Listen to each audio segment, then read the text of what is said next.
precisely 1:15. This is the news on Sri Lanka Broadcasting Corporation. News is edited by Danushka Madavera, read by Sabrina Zawahir. The headlines. The IMF says there is a strong expectation that Sri Lanka will reach agreements with external creditors soon. Workers' remittances increased in the month of May. Sri Lanka elected to the United Nations Economic and Social Council. Allowance of 10,000 rupees for each flood-affected household. World Ocean Day falls today. Foreign Minister Ali Sabris says that the time has come to reform the Sri Lanka cricket. The prevailing rainy condition in the southwestern part of the island is expected to enhance to some extent in the next few days from today. And in world news, Biden apologizes for delay in Ukraine military aid. And in sports, Bangladesh won the ICC World Cup T20 cricket match against Sri Lanka by 2 wickets. Now the local news in detail. IMF spokesperson Julie Kozak says that there is a strong expectation that agreements with Sri Lanka's external commercial creditors consistent with the International Monetary Fund program parameters will be reached soon. Addressing a special press briefing, the director of the IMF's communications department said overall the IMF assesses that there has been sufficiently strong progress on the debt restructuring front. Providing further details, Julie Kozak said more specifically the authorities have been holding extensive discussions with external official creditors regarding an MOU with the Official Creditor Committee and the financial agreements with the Export-Import Bank of China. Outlining future measures, Julie Kozak said the next steps on the debt restructuring are indeed to conclude negotiations with external commercial creditors and to implement agreements in principle with the official creditors.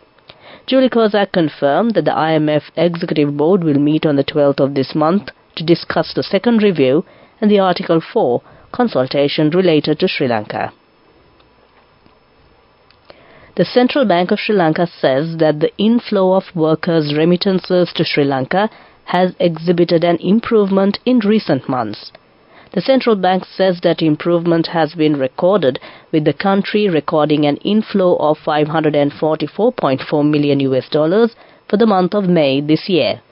According to the central bank, the cumulative figure for the period from January to May 2024 is $2,624.4 million. This is an increase of 11.8% compared to the same period last year. Sri Lanka has been elected by the United Nations General Assembly to the United Nations Economic and Social Council. This election was held at the elections held in New York yesterday for a 3-year term commencing on 1st January 2025.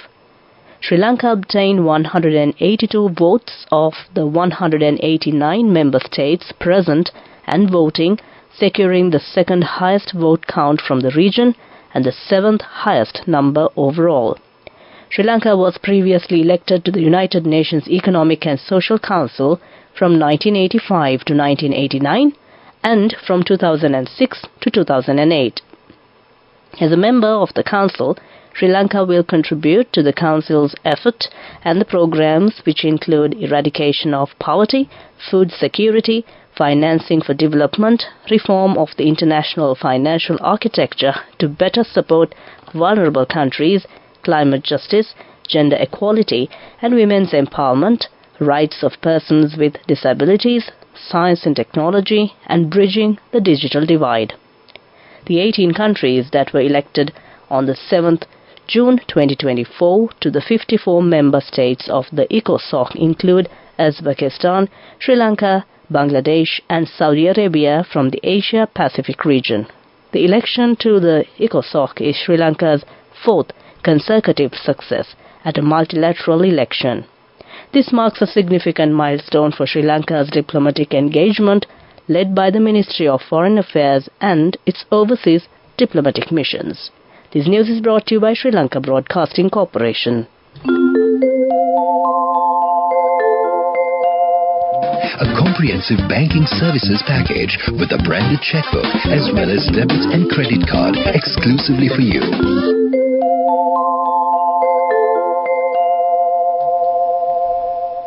Continuing local news.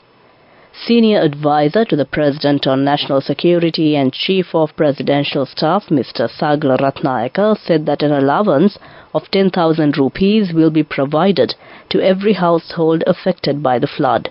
He stated that this financial assistance is intended for cleaning the houses. Additionally, once the assessment reports on all partially and fully damaged houses and buildings are received, the subsequent steps will be implemented promptly. Mr. Sagala Ratnayaka made these remarks while participating in an observation tour yesterday to assess the welfare of the residents in the Kulonnawa area impacted by adverse weather conditions. Foreign Minister Ali Sabre says that the time has come to reform the Sri Lanka cricket. Issuing a statement, he says that cricket is the heartbeat of Sri Lanka, a sport that has brought smiles, pride and unity to our nation. Our triumphs, especially the World Cup victory, have etched unforgettable memories in the hearts of all Sri Lankans. Yet, today, Sri Lankan cherished sport is in crisis, suffering from a decline that calls for an urgent and comprehensive overhaul.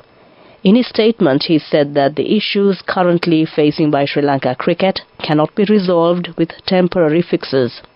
What we need is a bold, professional approach that frees our cricket from the control of those who have turned it into a personal enterprise. Ali Sabri also said that as the chairman of the Cabinet subcommittee appointed to examine the state of our cricket, he can attest to the pressing need for reform. Our report lays that a clear path forward, and we are now on the brink of implementing these crucial changes through new legislation.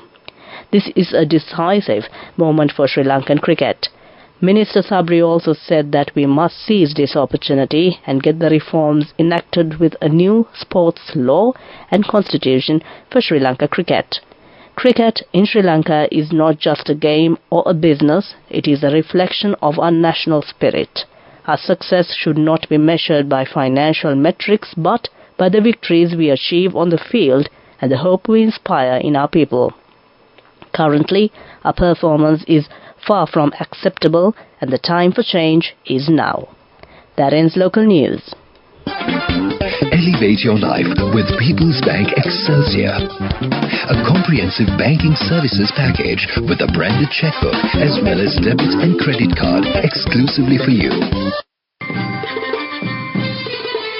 The main news story is brought to you by Sinhala Veda Mahatmya.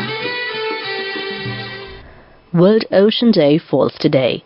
The theme of this year is Awaken New Depths. The ocean covers over 70% of the planet. It is a life source supporting humanity's sustenance and that of every other organism on Earth. The ocean produces at least 50% of the planet's oxygen. It is home to most of Earth's biodiversity and is the main source of protein for more than 1 billion people around the world. Not to mention, the ocean is key to our economy, with an estimated 40 million people being employed by ocean-based industries by 2030. Even though all its benefits, the ocean is now in need of support. With 90% of big fish populations depleted and 50% of coral reefs destroyed, we are taking more from the ocean than can be replenished. We need to work together to create a new balance with the ocean that no longer depletes its bounty, but instead restores its vibrancy and brings its new life. Awaken New Depths is the theme for World Oceans Day 2024. The UN is joining forces with decision makers, indigenous leaders, scientists, private sector executives, civil society, celebrities, and youth activists to showcase how our relationship with the ocean needs to urgently change, since our efforts to date have only skimmed the surface. To motivate widespread momentum for the ocean, we need to awaken new depths. That was main news. The main news story was brought to you by Sinhala Mahatmya. Moving on to Watchlight, Minister of State for Sports and Youth Affairs Rohana Dissanayake announced that preparations have been completed to inaugurate artificial hockey rings in Mathale and Reed Avenue, Colombo before July 15th under the directives of President Ranil Wickremesinghe. He emphasized the government's commitment to overcoming legal hurdles within various sports federations, paving the way for a new era in sports development. Mr. Dissanayake made these remarks during a press conference held yesterday at the Presidential Media Centre themed Collective Path to a Stable Country. That came to you in Watchlight. Coming up, World News.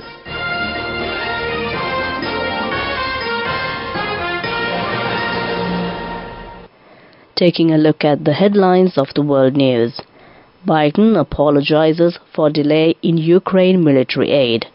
Brazil to ask Argentina to extradite alleged rioters. UN confirms 11 staff detained by Houthis in Yemen. Now the world news in detail. US President Joe Biden has apologized to his counterpart Volodymyr Zelensky for delays in military aid to Ukraine and has pledged $225 million in support. The pair met for talks in Paris a day after they both attended the 80th anniversary commemorations of the D-Day landings in Normandy, France. The U.S. Department of Defense said the new aid package would include ammunition and anti-aircraft missiles. Russia launched a full-scale invasion of Ukraine in February 2022.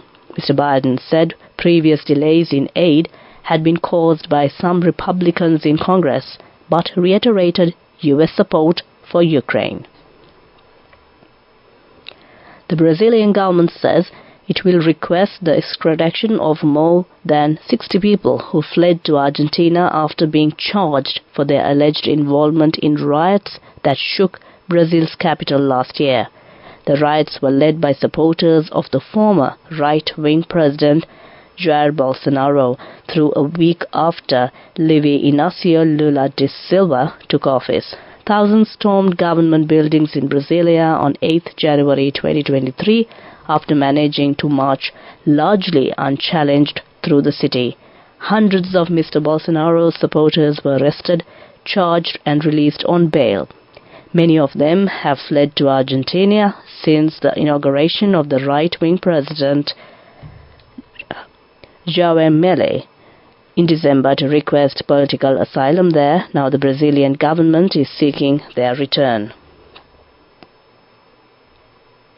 The UN has called for the immediate release of 11 of its personnel who have been detained by the Houthi movement in Yemen. The employees were taken in various parts of the conflict-torn country in what appears to be a coordinated crackdown.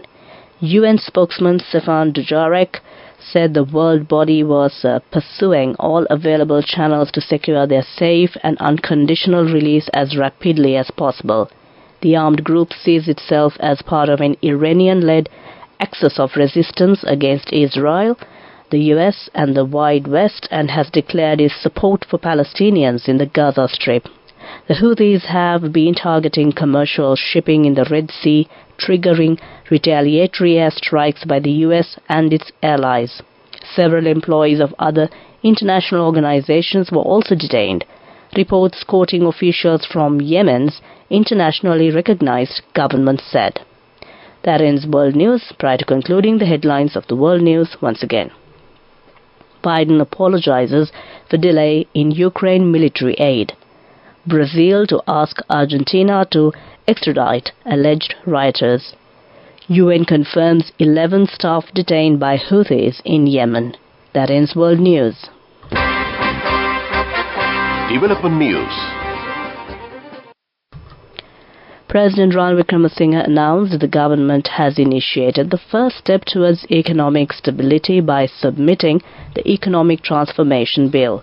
He stressed that regardless of which government or leader takes power, it is imperative to adhere to this agreement to effectively rebuild the national economy. The President emphasized that a proper plan is essential for addressing the country's economic challenges. President Wickremesinghe made these remarks during an inauguration ceremony of the cephalosporin injectable plant and the unveiling of the Meldol Reliable Relief Manufacturing Facility in Ekala recently. That was development news. Moving on with sports news. Bangladesh won the ICC World Cup T20 cricket match against Sri Lanka by 2 wickets. The match was played in Dallas this morning. Bangladesh won the toss and chose to field. Sri Lanka scored 124 runs for the loss of 9 wickets at the end of their allotted 20 overs. Pathum Nissanka scored 47 runs. Dhananjaya De Silva scored 21 runs. Mustafizur Rahman and Rishad Hussain took 3 wickets each. In reply, Bangladesh team hit the target score in 19 overs for the loss of 8 wickets. Accordingly, World Cup hopes of Sri Lankan cricket team have almost faded. That was sports news. Go ekakthiyana youth eකට life එකේ change එකට නියමෙට set වෙන්න ඇස් වහගෙන දැකපු හින හැබැ කරන්න youth එකට නියමෙට set වෙන friendship එක මෙන්න. The all-new NSB Ithru Mithru account, NSB IM, a plan for your dream. Business News, sponsored by National Savings Bank, the safest place for your money. The Chefs Guild of Lanka yesterday held the Culinary Art Food Expo and the live cooking competition at the BMICH. Korean Ambassador Myeon Lee and World Association of Chefs Society's President, Chef Thomas Gagler, inaugurated the event along with Chefs Guild of Lanka and Culinary Art Food Expo 2024 Chairman Chef Gerard Mendes. The objective of the event, titled Tea, Spice and Coconut Festival and Culinary Talent Hunt, is to promote our cuisines to the world. The event concludes tomorrow. That was business news. Business News, sponsored by National Savings Bank, the safest place for your money. Go ekakthiyana youth එකට life එකේ change එකට නියමෙට set වෙන්න ඇස් වහගෙන දැකපු හින හැබැ කරන්න youth එකට නියමෙට set වෙන friendship එක මෙන්න. The all-new NSB Ithru Mithru account, NSB IM, a plan for your dream. Moving on to economic news, President Ranil Wickremesinghe yesterday said the government will introduce relief packages for education and fishing sectors with the launch of satellite internet services in Sri Lanka. He said that Starlink's implementation will be transformative for Sri Lankans, especially those struggling to stay connected with reliable, high-speed internet. Taking into X after the TRCSL gave green light for Starlink to launch satellite internet services, the President said that this development will revolutionize connectivity, opening up new horizons, especially for the youth. That was economic news. Weather report. Finally, we take a look at the weather report.